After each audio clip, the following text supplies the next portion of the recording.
Thank you all for joining me in this virtual format today for this press conference. I am not wearing a mask. I am still in isolation in the residence in Carson City, so that is the reason I'm not wearing a mask. As many of you know, I tested positive for COVID-19. I'm feeling good, and I'm currently not experiencing any symptoms. I cannot express enough my sincere gratitude to all of the health professionals who assisted me through this process. As a state, we owe them a debt of gratitude for their continued service throughout this entire pandemic. Although I'm not experiencing symptoms, many Nevadans who become infected with COVID do.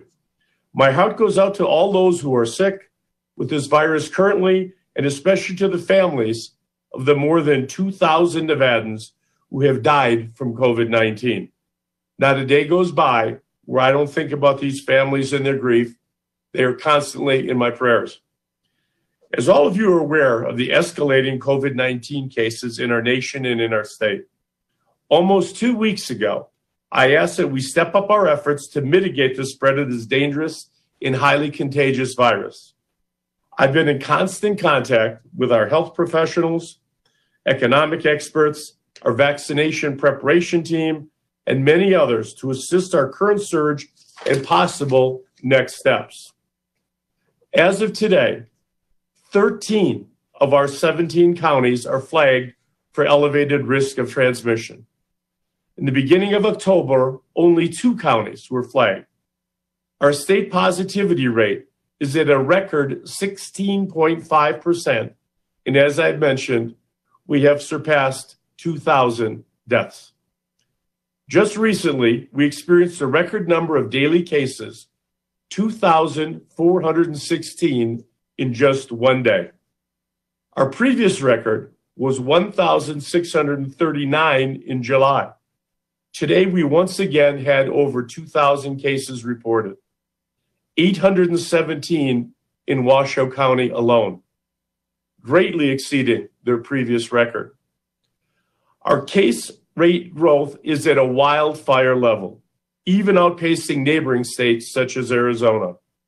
All available models indicate that Nevada is in a red zone, and our health experts anticipated continued case growth based on current trends. In fact, 10% of all COVID cases recorded in Nevada since the beginning of this pandemic were reported in the last 7 days. That's 10% of our total cases have been recorded in just the last 7 days.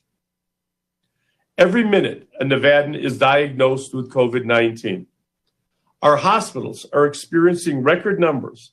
And as you heard from Dr. Tony Sloan of Renown a couple of weeks ago, they've started treating patients in an alternative care site in the parking lot.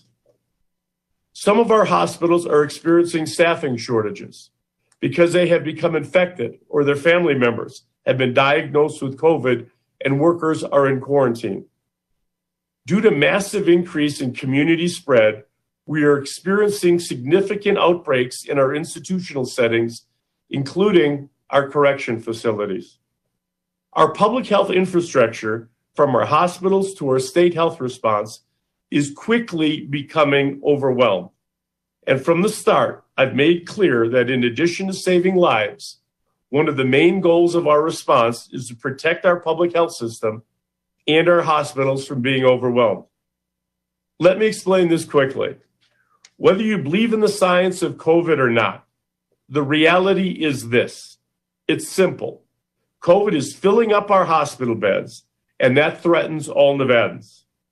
If hospital beds continue filling at this rate and staffing shortages continue to increase as they are now, that means all Nevadans will have limited access to the care they may need.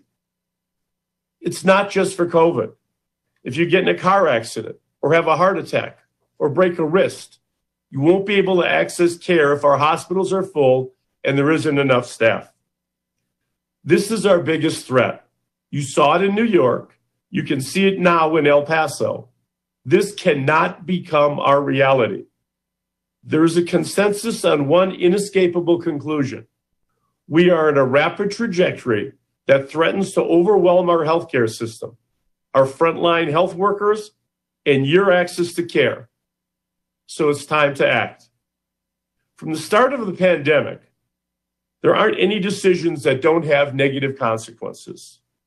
Weighing the loss of jobs and businesses versus the loss of health and lives is painful, without a perfect solution. While prioritizing the health and safety of Nevadans, I am also balancing the significant ramifications that further restrictions will have on our suffering economy.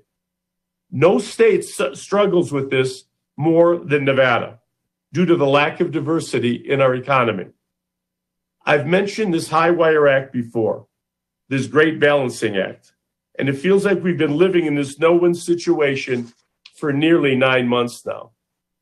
And believe me, I understand the stress, emotionally, mentally, economically, that you are all going through. Today, I'm announcing new restrictions in an effort to get this wildfire under control. I am not issuing a shutdown order. To repeat that, I am not issuing a shutdown order. My goal is to aggressively try to attack this spread while maintaining some portion of our economy and our daily lives. That's why I'm announcing that effective Tuesday at 12:01 a.m., Nevada will be operating under a statewide pause with the following conditions in place. We will keep these restrictions in place for at least the next 3 weeks. At least the next 3 weeks. I'll talk more about the next steps soon. First, I'm strengthening Nevada's mask mandate across the board. Nevadans and visitors are now required to wear a mask at all times when you are around someone who is not part of your immediate household, whether indoors or outdoors. This expansion includes requiring masks during private gatherings. I will talk more about private gatherings in a minute. In the last month or so, new research has emerged that continues to validate the importance of wearing a mask. They continue to be an essential tool in our fight. Going forward, we will reduce capacity in certain high-risk areas that have been shown nationally and in Nevada to contribute to the spread of COVID-19. Under the statewide pause, no additional businesses will be closed, but capacity limits and new mitigation measures will be imposed on both businesses and gatherings. I will start by explaining what's changing. Restaurants and bars, they are currently operating at 50% capacity. Under the statewide pause, they may continue to operate under strict social distancing requirements at 25% occupancy, indoor and outdoor. No more than 4 patrons per table, and seating at bar or countertops must continue to be socially distanced under the existing guidelines. Restaurants and bars should continue to have hand sanitizer available and should be conducting health screenings and/or temperature checks. For restaurants and bars that serve food, reservations are required. No walk-ins will be allowed. I know the majority of our bars and restaurants are doing their best, but these settings are proven to be high risk because they allow the opportunity for people to remove their face coverings in indoor settings around people outside of their households. That's how the virus spreads. That's why I encourage curbside delivery and/or carryout operations, and why our healthcare experts want to remind Nevadans and visitors that you must keep your mask on at all times when you are not actively eating or drinking. Regardless of whether you are 6 feet away from others or not, you must maintain your mask at all times when not actively drinking and eating. If you choose to dine indoors, keep your mask on as much as possible. I encourage restaurants and bars to try to expand outdoor seating options, and I encourage local governments to work with these businesses to meet this goal. Gyms, fitness and dance studios, and places like martial arts studios currently are operating at 50% capacity. Under the pause, they may operate with no more than 25% occupancy under strict social distancing requirements. We are strengthening our mask mandate with no exceptions for indoor exercise. Masks must be worn at all times unless you are actively drinking. If the activity is too strenuous to be done while wearing a mask properly, you must seek an alternative exercise. Other businesses that will be moving from 50% to 25% capacity during the pause include the following: museums, art galleries, libraries, zoos and aquariums, arcades, racetracks, bowling alleys, miniature golf, amusement and theme parks, and other similar activities. Additionally, gaming operations will be restricted to have no more than 25% occupancy and must operate pursuant to requirements issued by the Nevada Gaming Control Board, including health and safety policies. Restaurants and bars within gaming establishments will be restricted to the 25% capacity under the statewide pause. Public gatherings. Recently, we took great steps to increase gathering size to 250 people or 25 or 50%, whichever was less. Unfortunately, due to the surge we're experiencing, we must decrease these limits during the pause. Public gatherings will be limited to no more than 50 individuals or 25% of fire code capacity, whichever is less, under strict social distancing requirements. This includes places of worship, indoor movie theaters, live theater performances, casino showrooms, weddings, funerals, celebrations of life, milestone celebrations, and any other event where members of the public may be gathered together at the same time in the same place for the same purpose. No large gathering plans will be approved during this time. Again, all gatherings must be limited to 50 people or 25%, whichever is less. If larger events have been approved to take place in the next 3-week period, they must be canceled. Private gatherings. In addition to public gatherings, this statewide pause will also include new and necessary limitations on private social gatherings. We know a significant source of spread is right in our homes, and we must do all that we can to prevent it. Under the statewide pause, private gatherings will be restricted to 10 people or fewer from no more than 2 households, whether indoors or outdoors. 10 people or fewer from no more than 2 households. As I said before, face coverings will now be required in both public and private settings whenever you're with people outside of your household, even if you're socially distant. And while I beg all Nevadans to listen to our health experts and the CDC by only spending Thanksgiving with your household members, if you choose to gather with those you do not live with, you must all wear masks. Additionally, there will be a pause on adult and youth sports tournaments during this period, effective Tuesday morning. There will be a pause on all adult and youth sports tournaments.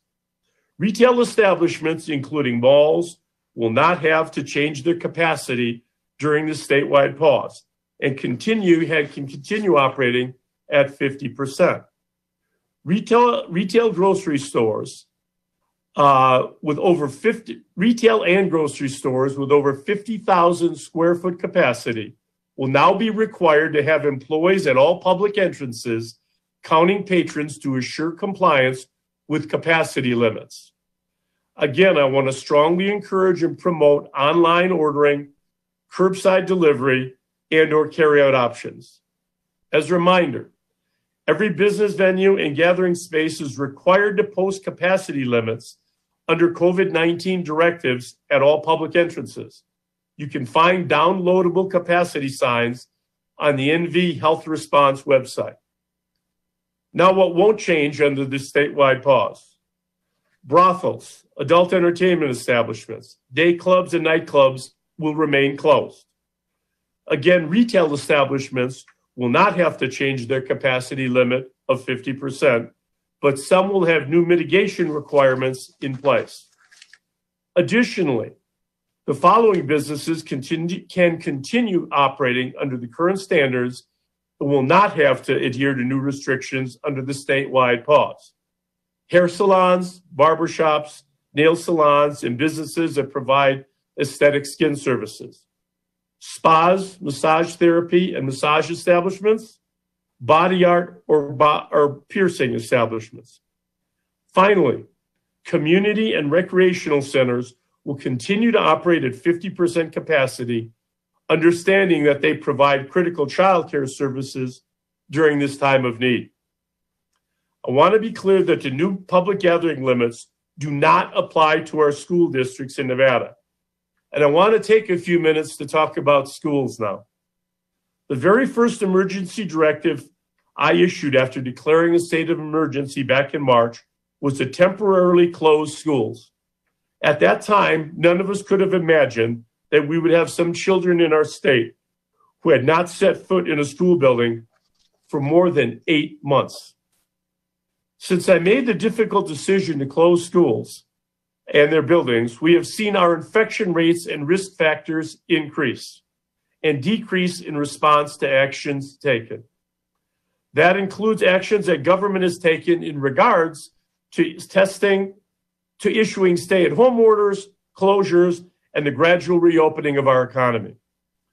But it also includes actions that have taken as individuals in response to whether or not all of us are doing everything we can to keep our neighbors and our families safe, whether we wear our masks and refrain from taking unnecessary risks. Let's be honest. Our casinos, hotels, restaurants, and bars are open with strict restrictions so that we can protect our economy.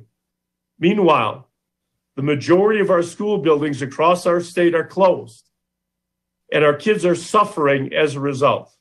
Our education system and our economy are not mutually exclusive. They are tied together. As long as school buildings are closed, our economy cannot be fully open. Mom and dad can't go to work if they have children learning from home who need supervision. We must reprioritize keeping our kids in the classroom or getting them there. Throughout this crisis, we have been talking about protecting our vulnerable populations. While children are not as physically vulnerable to COVID-19 as the elderly or medically at risk, that certainly doesn't mean they are immune to its effects. They too are vulnerable in this pandemic, and they desperately need all of our support. As I said, we have students who have not been inside of a school building in over 8 months. And while we're doing everything we can to provide community support for some children, that could mean that they have not had access to reliable food, to safe shelter, or to caring adults who can intervene immediately if something isn't right in over the last 8 months. We've talked about wearing masks to protect our elderly, our parents, and our grandparents. And we've talked about staying home so we can keep our economy open. Today, I'm asking you not only to follow through with these tougher restrictions during the statewide pause for the vulnerable and our economy, but to do it because our children deserve our support. We have seen more deaths by suicide among students this fall than in years prior. And it breaks my heart to share that victims have included students as young as 8 years old. We are in a pandemic, which caused an economic crisis, which has created a mental health crisis. And getting children back into school buildings is a key way that we can ensure that they are getting the education and support that they desperately need and they deserve. That's why we must do everything we can to help prevent the spread. That's part of why I am putting Nevada in a 3-week statewide pause with restrictions I just spoke about. The restrictions I outlined tonight apply statewide. They are baseline standards for all of our communities. But I would be remiss not to remind local governments of their ability to enact stronger measures, especially if your local public health officials are giving you recommendations, or if your hospitals become overwhelmed, or if you experience outbreaks in your counties. Take action. The measures I'm announcing tonight, our statewide pause, will be in effect for a 3-week period. Throughout this pause, we'll be evaluating our situation and looking for signs of concern or improvement. We will monitor our transmission rate, the slope of the epi curve, and our percentage increase of cases. Depending on the trends, Nevadans can expect a few outcomes. If our percentage increase of cases begins to slow and our epi curve begins to plateau, we will make an evaluation of whether it's a consistent trend or whether we need more time under these restrictions to ensure that the downward trajectory stays in place. Or we may consider slowly loosening back to the restrictions currently in place. The numbers in the virus, as well as our individual and collective actions, determine the timeline. If this action is not taken seriously and our situation worsens in the next 3 weeks, continuing the current trajectory that threatens our healthcare infrastructure, I will be forced to intervene and to take even stronger actions. Stronger actions will be targeted at high-risk settings and may include the prohibition of indoor dining and service at restaurants and bars, closure of gyms and fitness facilities, severe restrictions on gathering sizes. That is what our future holds if our trends do not improve. As your governor, I am confident that I did all I could to avoid further restrictions and keep us on the path forward. But now I must act. I am hopeful that these restrictions announced today, going into effect on Tuesday, will help reduce our caseload. I don't want to impose further restrictions. We are too close to the real solution, the vaccines, to give up now. I remain encouraged by the developments with the Moderna and Pfizer vaccines. There is a light at the end of this tunnel, and we are getting closer, but we do not have a vaccine yet. There is no doubt that this surge is a global and national problem, but it's our problem as Nevadans to fix what we can fix within our own state. So in this moment, with these new restrictions, and with that optimism on vaccine programs in mind, I'm asking all of Nevada's leaders, business, labor, religious, elected, associations, academic, and many others, to intensify your efforts even more, to educate, inform, and model what is required of all of us to bridge the gap to the vaccine, to fully reopen our lives and to propel Nevada forward once again. I implore you to tap into Nevada's independent spirit in this moment and consider your own personal responsibility. We decide our distance to others. We decide how long we spend in a high-risk setting. We decide whether we're going to prioritize getting our kids into the classroom, allowing our business to operate by following responsible measures and protecting our hospital system. If it doesn't feel safe, it isn't safe. Be determined, offer help, and hope to others.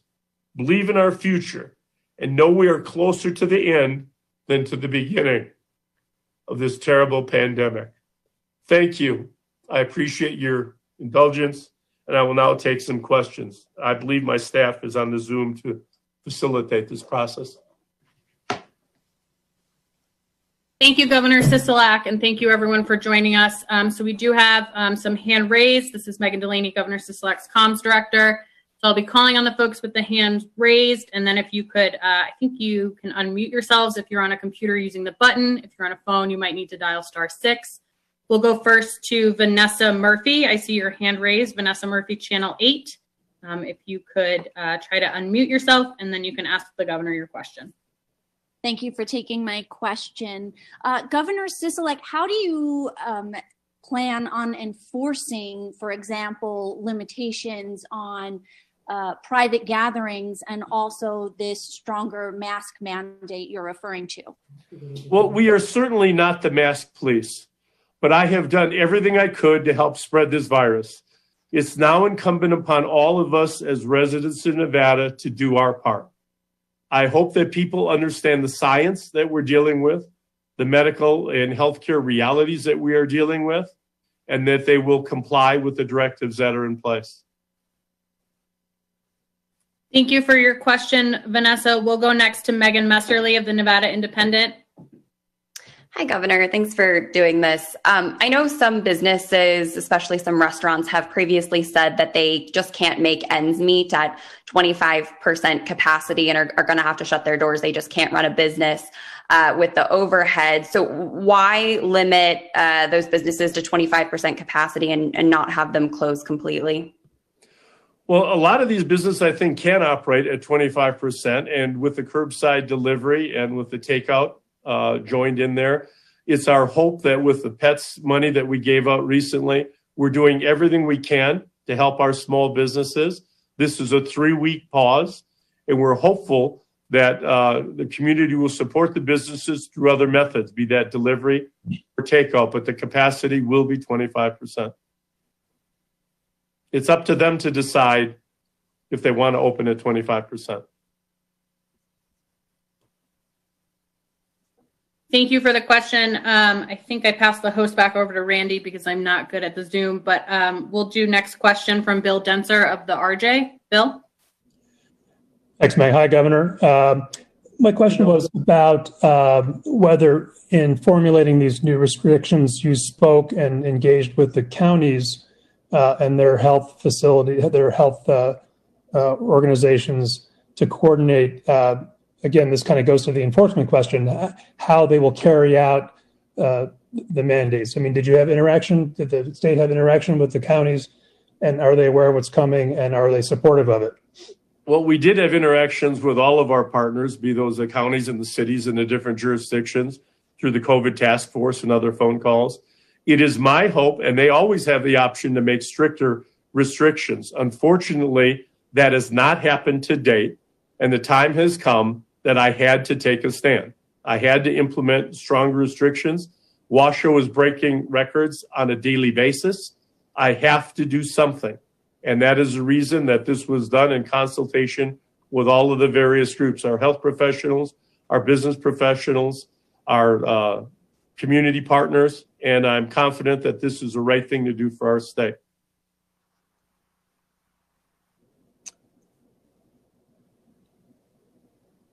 Thank you, Governor. We'll go to Sam Metz of the AP next, please. Sam?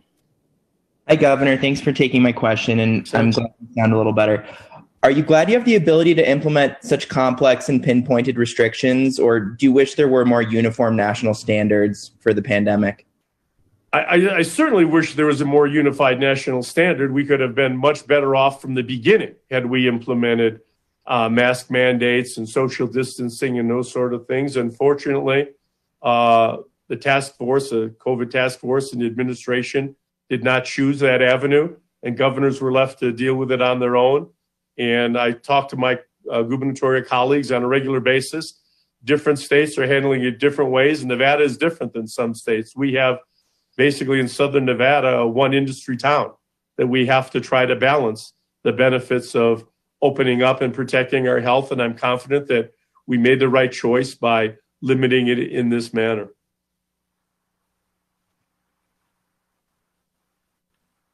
Thank you. We'll go to John Sadler of the Sun, please. Hi, Governor. Can you hear me? I can, John. Hi, Governor. Well, thanks for doing this. I wanted to hop back to something you said in your remarks when you were talking about the importance, of the economy in making these decisions. Why did you go with these restrictions rather than a shutdown of businesses like earlier in the pandemic? Well, early in the pandemic, we had a total shutdown, John, and the effect on our economy was devastating, and our unemployment hit an all-time high. I'm confident in discussion with the industry experts and with our health experts that if we operate under these protocols, we can keep our employees, our residents, and our guests safe. I'm confident that working together, that's a reality. That's not a possibility. The spread is not necessarily confined to hotels and casinos. It's the gatherings and the interaction, the group that creates the spread. So we've done everything we can to minimize that interaction, that social interaction, to keep everybody as safe as possible.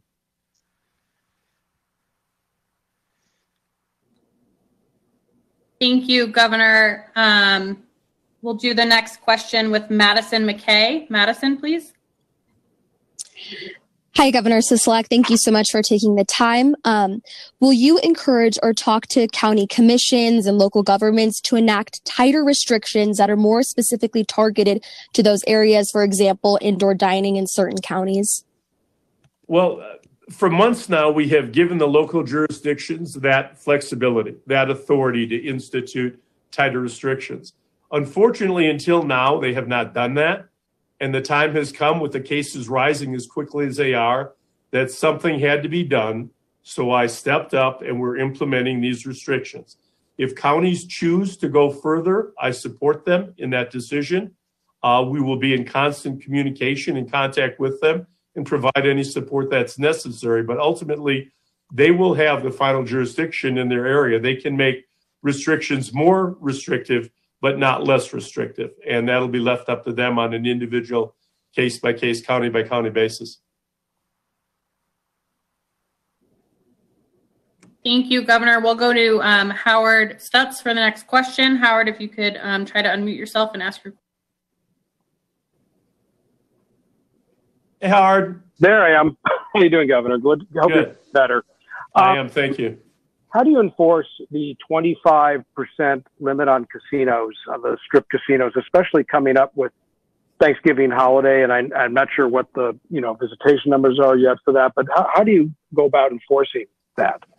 How I go about enforcing that is we are in constant contact with our Gaming Control Board and our new chair, Bryn Gibson, who I'm extremely proud we have him there. I mean, Sandra was terrific, and I know Bryn will do a great job. I had conversations with most of our gaming operators in the past 24 hours. I can assure you that the full force of the Nevada Gaming Control Board will be behind the implementation and the enforcement of these 25% requirements. And if they don't follow them, they will suffer the consequences as delineated by the Gaming Control Board. And Governor, the restaurant requirement for reservations, that falls into the casinos themselves also. The restaurants there, they have to have, those guests have to make a reservation, no walk-ins in those restaurants, correct? That is absolutely correct. All restaurants will be required to have a reservation system in place, and people will have to make a reservation in order to get a table. Thank you, Governor. Hope you're feeling better. Thanks, Howard. Appreciate it. Thank you, Howard. We'll go to the next question. Fox 5 Las Vegas. I'm not sure who the reporter is on the line, but Fox 5. Hi, Governor. So my question is Dieter prepared for another potential surge of applicants, say if restaurants or bars decide to shut back down due to these restrictions? Well, I'm hopeful that they won't shut down. I'm hopeful that they'll be able to, make it based on the 25% capacity. I know it's asking a lot of them. But I'm hopeful that the takeout and the delivery business will increase as a result, and it's for a 3-week period. I'm confident that if we get everybody complying and pitching in, that it'll be a short time, it'll be 3 years, but Dieter's aware of what the restrictions are in place and will handle anything that comes forward as best of their ability. Thank you, Governor, and thank you for the question. We've got time for a couple more. We'll go to Bob Conrad from This Is Reno. Bob? Hi, thank you, Governor. Can you hear me okay? I can. Thank you. You mentioned getting kids back into school. The Washoe County School Board on Tuesday, I believe, is going to be voting to go to full distance learning. And I believe part of that, in addition to the increasing cases, is the reduction in available resources, such as staff and subs. Are you recommending that they not go to full distance learning? Well, my recommendation is that they consult with our superintendent, Joan Ebert, who's been working with all of the various superintendents. I can tell you this, Bob, that the cost mentally and emotionally of not getting these kids into a classroom and having in-person education, at least part way, is devastating. We need to get the kids in the classrooms, and we can get them in the classrooms. If we can get everybody to pitch in, if you want to get the kids back in the classrooms, you want to get the teachers back in the classrooms, help us out. Wear the mask, socially distance, limit the group size gatherings. Those are the kind of things we need to do to get our economy back going, to get our businesses back open, to protect our vulnerable, and to get our kids back in the classrooms where they need to be. It's been 8 months since kids have been in a classroom. That's unacceptable for kids. Thank you, sir. Mm-hmm.